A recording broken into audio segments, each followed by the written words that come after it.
Greetings to my fellow Airbnb hosts, or really anybody that might be interested in becoming a Airbnb host. This is Demo Joe. This is my channel, and today I'm going to be talking about how to use the Airbnb website, basically the guest side, to help you rate shop and set your price for your Airbnb and make sure that it's competitive compared to any Airbnb in your immediate area. And to do that, I want to kind of talk about the search engine Airbnb uses. I am a superhost myself. I've been doing Airbnb for about 5 years now, and it's been very successful for me. I love it. And this is one of the ways I use to basically rate shop for myself, to kind of know where I want my pricing to be. And everybody's going to be different. Some people want to be priced aggressively just so they stay completely booked out. So in order to do that, you definitely want to make sure that you are the lowest priced, or not the lowest, competitively the lowest. If you run a high utilization, in other words, you have booked through 6 months in advance, you probably want to go ahead and set your price higher. You know, you always want to follow the whole supply demand routine. Airbnb does have a smart pricing option, and it causes your price to kind of increase and decrease based off of your bookings. So in other words, if your demand is low, it should be bottoming out the price. If your demand is high, it should be capping out the price. In my opinion, they call it smart pricing, and it doesn't really work for me. It's not something, I mean, I still use it, but it's definitely not, it's definitely doesn't work as well as there's actually third-party companies that do that type of rate shopping, and I might add that to the column. I'm currently not sponsored by anybody. I really want to just show you how to kind of use this to rate shop. So without further ado, let's kind of jump in. So first and foremost, I want to talk a little bit about geolocation. So I'm using my browser, and I set it to incognito mode, just to make sure that I don't get any caching in the browser, because I want to make sure you see actual information as a guest might. So I'm going to choose 2 specific dates in May, because I know my spot is available for that specific time frame, and I'm going to click on search. Now, specifically, I'm searching by city.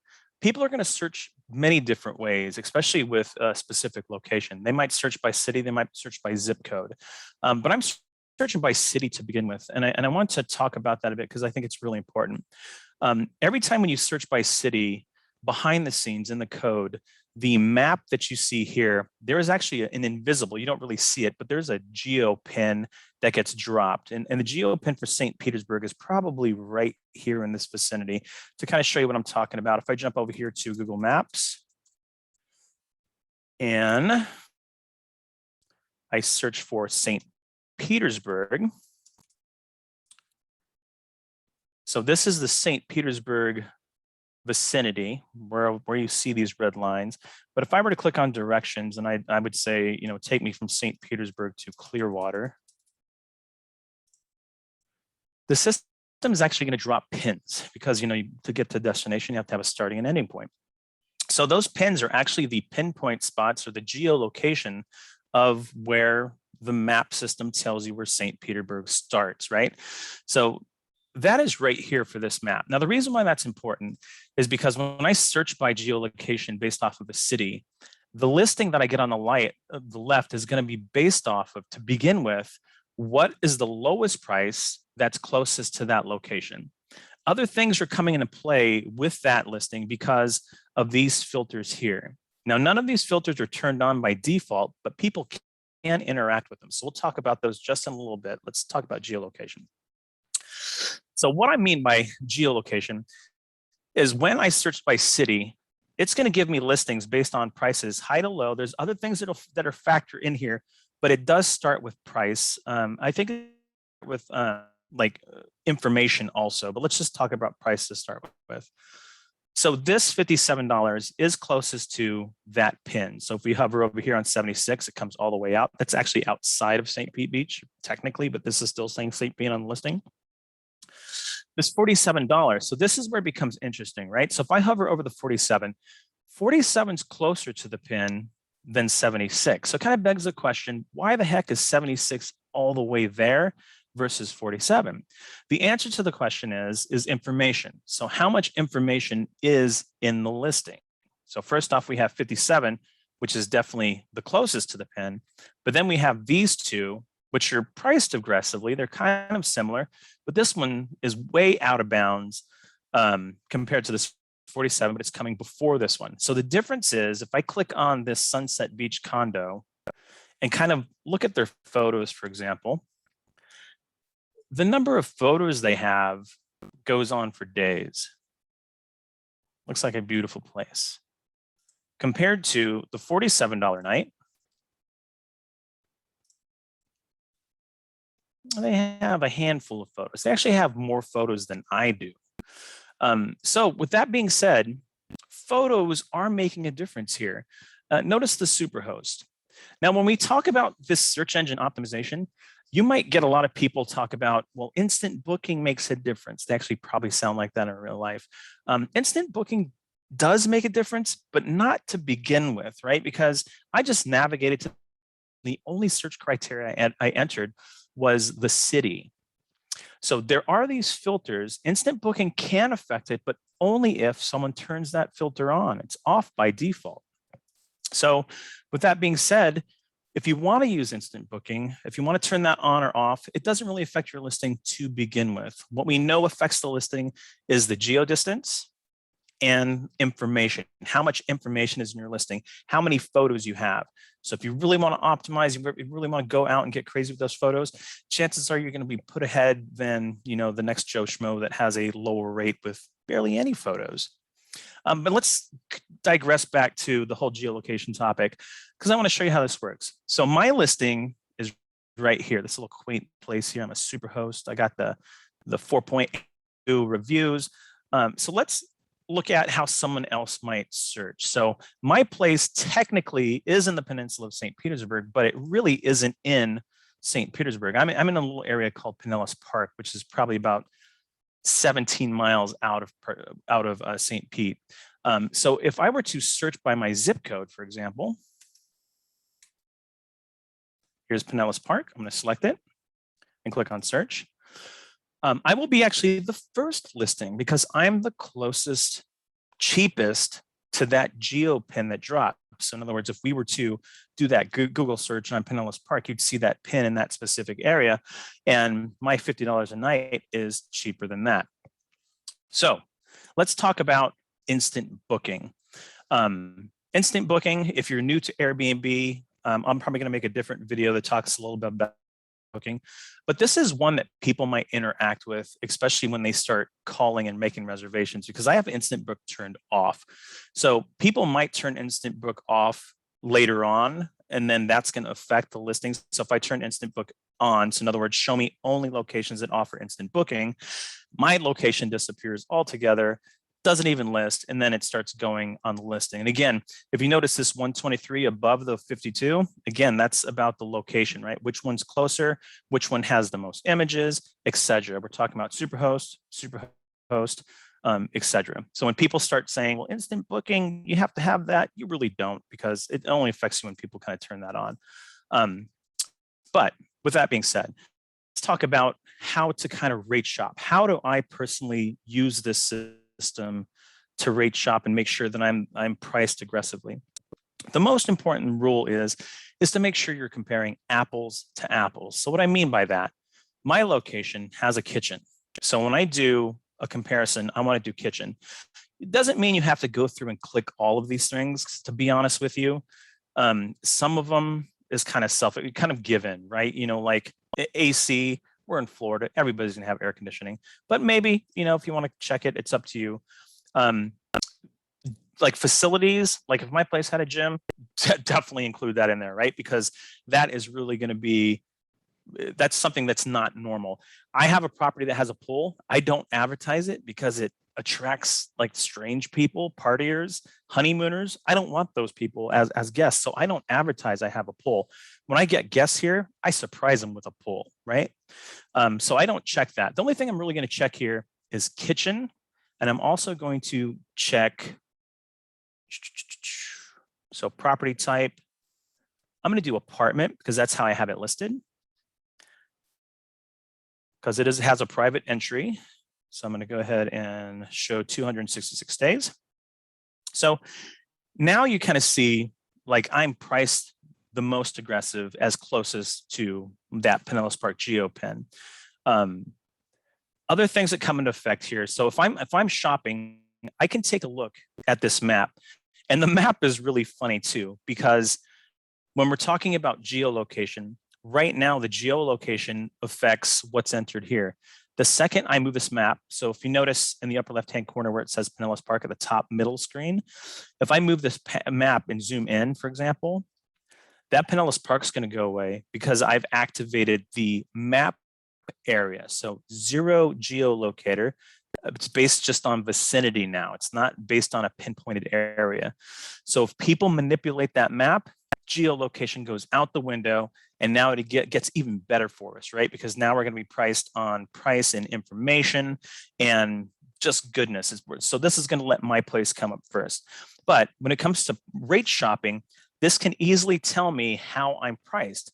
I'm priced super low, hence the reason why I'm booked out to like 2022.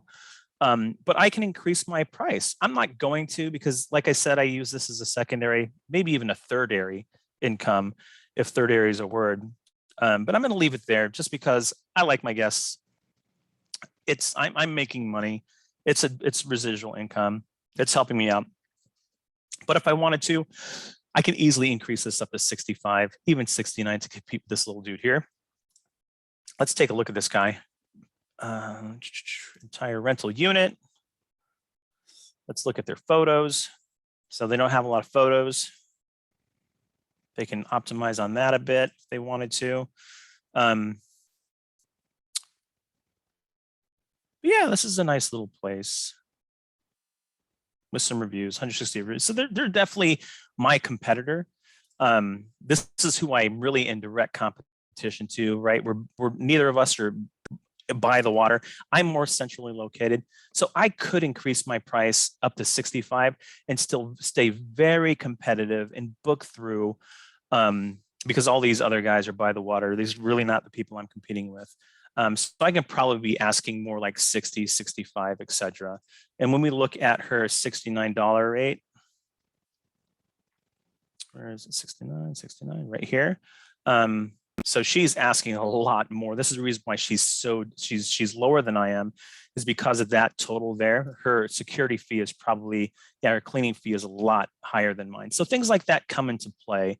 But again, when you start knowing how to use the map, you can get very near where your price should be. Another cool tool that you can utilize is this price filter. So if I click on this, you're going to get a price range. So this peak right here is going to show you. So if I take this bar over here, that peak is going to show you the medium price of your area. So 109.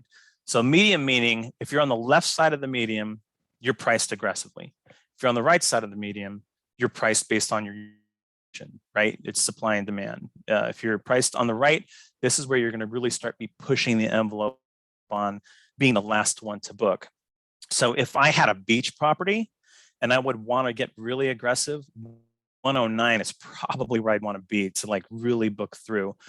There's another high medium point here, which is that 207. In my opinion, when you start looking at these guys here, you can probably get away with 207, but really for the beachside properties, 109. If you want to start booking months out in advance, you really want to be priced at 109. And again, this is if you're using smart pricing. This is where you'd want to start your bottom price at the 109, and then you might want to set your top price at like this one here, the 205, or even get crazy with the 494, because smart price is supposed to adjust it for you. But this would really be your bottom out price with the smart pricing. So for me, I want to book out months in advance. So I'm kind of like from here, I'm in the middle between these two. So I'm right here. I guess I should be priced at 60, but again, I don't really mess around with it. I like being on top. I like booking. And I'm booked all the way through March of 2022. It's September right now of 2021. So this makes me a lot of residual. And I also capture a lot of long stays also. So things that will affect your listing, just to recap, The geolocation, which is something you have zero control over, right? But you can be smart about it. You can kind of plug in your zip code, plug in your city. I'm in St. Pete. It gets a little difficult because people actually search by Tampa. They'll search by St. Pete. They'll search by zip code. So it becomes a little trickier for me. But for you, just know that number one, the geolocation, everything. Second is your price. How do you know where to price yourself? Just plug in some dates you know that you're not booked, compare your place with other places, and now you know how to aggressively price yourself.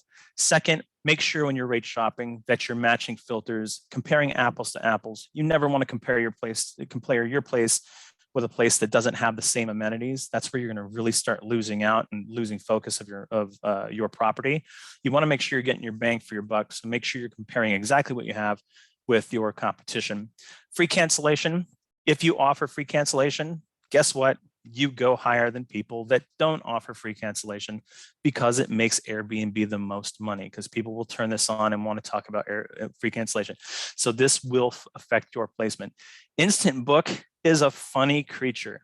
If you have instant book turned off in your Airbnb listing, you will lose the rare find, this little marker here. You will lose rare find in the what's referred to as the host listing, so where the property gets listed. When you click on your listing, you'll still see the rare find in the description. So this is a rare find. Well, damn it, if it's a rare find, why is it not shown out here? The answer to that question is because instant booking is turned off on my listing. Come on, Airbnb, stop being so shady. Some rare find, baby. But this person, you can tell, has instant booking on. So kind of show you that, if I turn this on, so in other words, only show me listings with instant book, we're going to see private apartment go straight to the top. Boom. Now they're on top because they're a rare find. Same thing with this person, but they're not a rare find. So that instant booking does affect your listing, but not in a way that a lot of people think, right? Not if people don't interact with this on and off, it doesn't affect it at all. So ultimately, that's how I rate shop. That's how I stay booked out. Long story short, if you aggressively price yourself where you're the cheapest in the area, you're going to book out in advance. And again, you can use the Airbnb tools like awarding people off, especially if they book longer times, give them breaks on month bookings, so on and so forth. But that really makes you book on. So if your goal, you just want to book out, you want longer stays, go cheap. If you just want to capture all the business, and you don't even care, keep instant booking on, price yourself aggressively, you'll book even more, maybe even increase your price a bit. That's for people that use instant book. That's probably a tip, because us guys that don't have instant booking on, we're going to be declining those shady people and sending them your way, or people we don't qualify as that meets our requirement. We're a little more pickier, the people that have instant book on. So I'm all for the people that have instant book on. I want to send you that business. But those are things that affect your listing and how to rate shop. If I'm not a professional at this, like I said, I have a history I've worked 15 years in the travel industry. I know how to rate shop. I know how to do rate management. I know how to look at utilizations. And this is what I've found just by digging around on the website. If you guys know other things or other things that might affect that listing, please add them to the comments. If you have questions, add them to the comments. I'm going to be making some other videos like this just to help you out, how to set some configurations, talk about the configurations in Airbnb. And guys, thank you so much for just spending the time and listening. Again, if you have any questions, just add them to the comments. You all have a wonderful afternoon and good luck with your Airbnb hosting.